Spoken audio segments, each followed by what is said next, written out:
ನ್ಯೂಸ್ಗೆ ಸ್ವಾಗತ. ನಾನು ಪ್ರಜ್ಞಶ್ರೀ ಮೂಳೂರು. ದಕ್ಷಿಣ ಕನ್ನಡ ಸಹಕಾರಿ ಹಾಲು ಒಕ್ಕೂಟದ ಆಡಳಿತ ಮಂಡಳಿ ನಿರ್ದೇಶಕ ಚುನಾವಣೆಯಲ್ಲಿ ಪುತ್ತೂರು ವಿಭಾಗದ ಸಾಮಾನ್ಯ ಕ್ಷೇತ್ರದಿಂದ ಸ್ಪರ್ಧಿಸಿದ್ದ ಆರಂಬೋಡಿ ಹಾಲು ಉತ್ಪಾದಕರ ಸಂಘದ ಅಧ್ಯಕ್ಷ ಬಿಜೆಪಿ ಬೆಂಬಲಿತ ಅಭ್ಯರ್ಥಿ ಪ್ರಭಾಕರ್ ಎಚ್ ಹುಲಿಮೇರು ಅವರು ಪ್ರಚಂಡ ಮತಗಳಿಂದ ಜಯಶಾಲಿಯಾಗಿದ್ದು ಮುಂದಿನ 5 ವರ್ಷಗಳ ಅವಧಿಗೆ ನೂತನ ಜಿಲ್ಲಾ ನಿರ್ದೇಶಕರಾಗಿ ಆಯ್ಕೆಯಾಗಿದ್ದಾರೆ.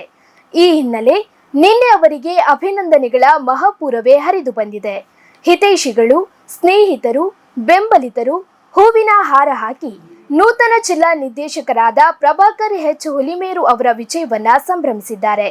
ಪ್ರಸ್ತುತ ಇವರು ಆರಂಬೋಡಿ ಹಾಲು ಉತ್ಪಾದಕರ ಸಹಕಾರ ಸಂಘದ 2ನೇ ಅವಧಿ ಅಧ್ಯಕ್ಷರಾಗಿದ್ದು ಆರಂಬೋಡಿ ಗ್ರಾಮ ಪಂಚಾಯತ್ ಸದಸ್ಯರಾಗಿದ್ದಾರೆ. ಅಲ್ಲದೆ ಹೊಕ್ಕಡಿಗೋಳಿ ಕಂಬಳ ಸಮಿತಿಯ ಪ್ರಧಾನ ಕಾರ್ಯದರ್ಶಿಯಾಗಿ ಜವಾಬ್ದಾರಿ ನಿರ್ವಹಿಸುತ್ತಿದ್ದಾರೆ.